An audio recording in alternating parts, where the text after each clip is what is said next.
Good evening, folks. It's Diamond with the Oppenheimer Ranch Project and Magnetic Reversal News, bringing you a grand solar minimum update Monday, May 20th, around 8:30 p.m. Mountain Time 2024.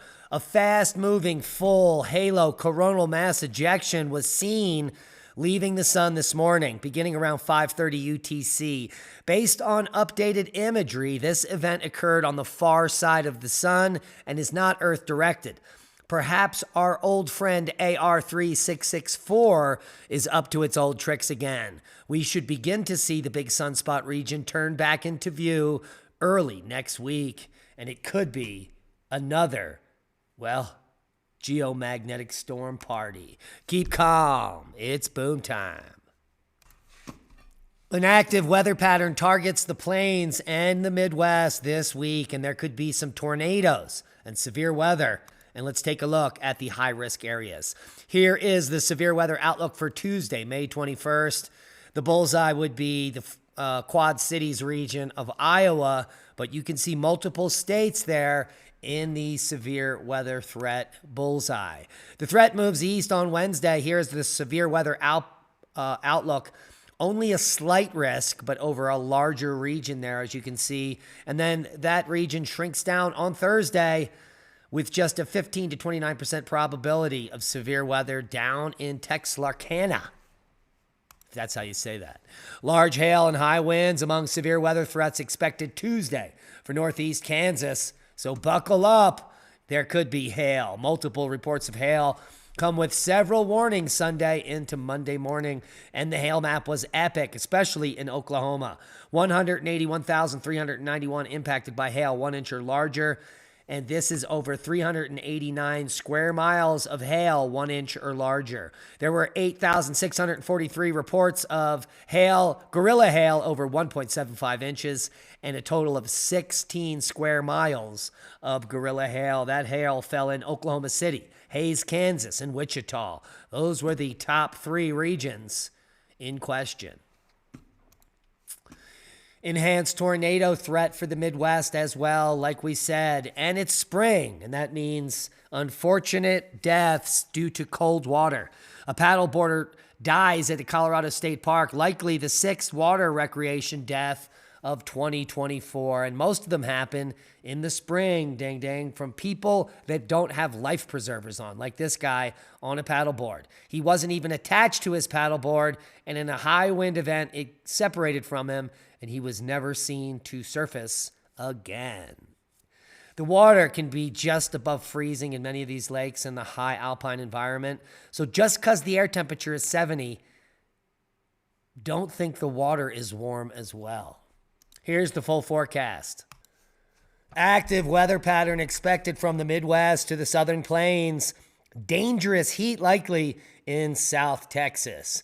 A strong storm system will bring numerous to widespread severe thunderstorms across portions of the Midwest and upper Great Lakes Tuesday. Yes, that could be your lose day, Great Lakes. Tornadoes, a few strong, damaging winds and large hail are expected. We're going to show you the GFS model, and this storm blows up in just about 24 hours. Record high temperatures will be possible over southern Texas in the next several days. This may lead to dangerous heat concerns, especially for areas already without power.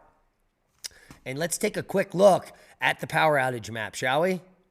They actually got 100,000 customers back on today, and the number without power in Texas is hovering at 156,680 or so.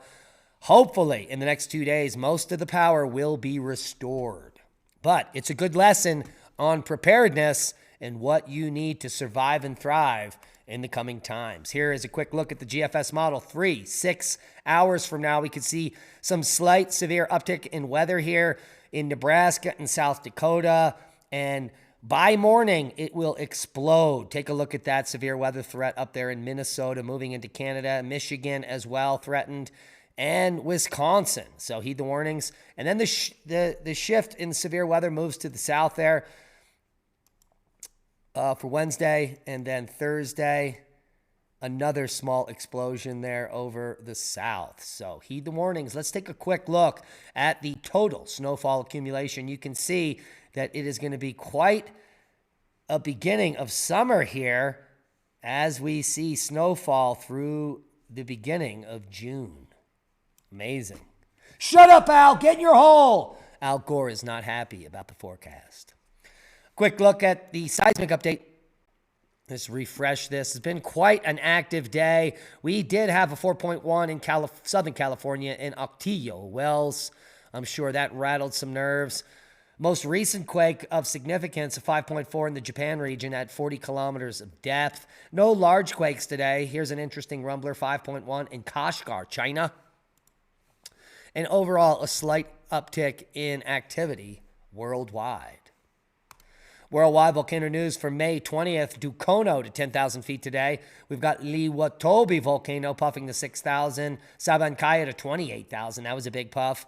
Liwotolo puffing to 6,000. Semaru, near constant explosions going on. You can even see lava there from the Sentinel-2 satellite. Ibu ground report eruption today to 20,000 feet. That's quite significant. Sakurajima to 8,000. Popo to 19,000. Semaru to 15.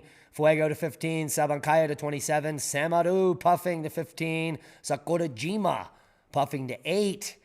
And Fuego to 16 wraps up today's worldwide volcano news. Quick look over at space weather. There has been an update on this Farside coronal mass ejection, which is HALO, and it's giant. This could be a big X-flare there. There is an incorrect report from NOAA and SWPC stating that this event is Earth-directed and associated with a minor C flare earlier this morning in the southwest quadrant around AR 3683.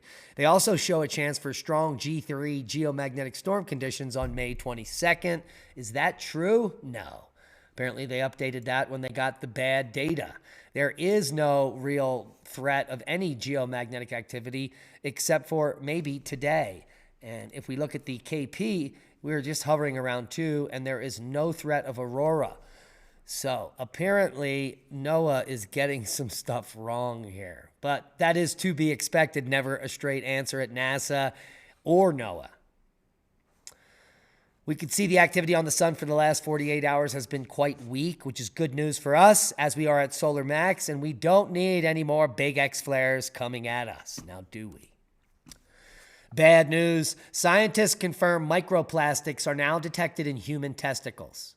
We can now add testicles to the list of places where microplastics have managed to spread, alongside human placentas, ancient rocks, clogged arteries, blue whales, baby poop, and the wilderness of Antarctica, near the peak of Mount Everest, and even at the bottom of the ocean.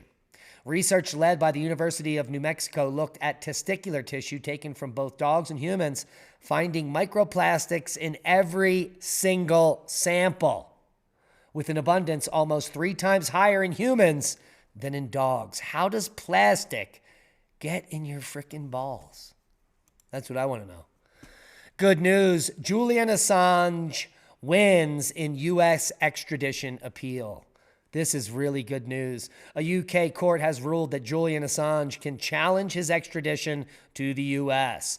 The decision came after a panel of London-based judges found that U.S. assurances regarding how Assange's trial would be conducted were insufficient. And based on the way the U.S. is going right now with all of its kangaroo courts, indicting one of the presidential candidates, let's say. Kudos to the UK. An appeal hearing will likely happen in several months. Good news for Julian Assange. And that's a boom to knowledge. Please share this video as we are shadow banned. We need your help to grow. Become a Patreon. Support the work we do. Buy seeds from the Alliance of Native Seed Keepers. And, well, get some peace of mind and a little bit of preparedness under your belt. Learn how to fail at growing food before you kill yourself when you need to. We love each and every one of you. Be safe, and we'll see you all in the desert in just a few days.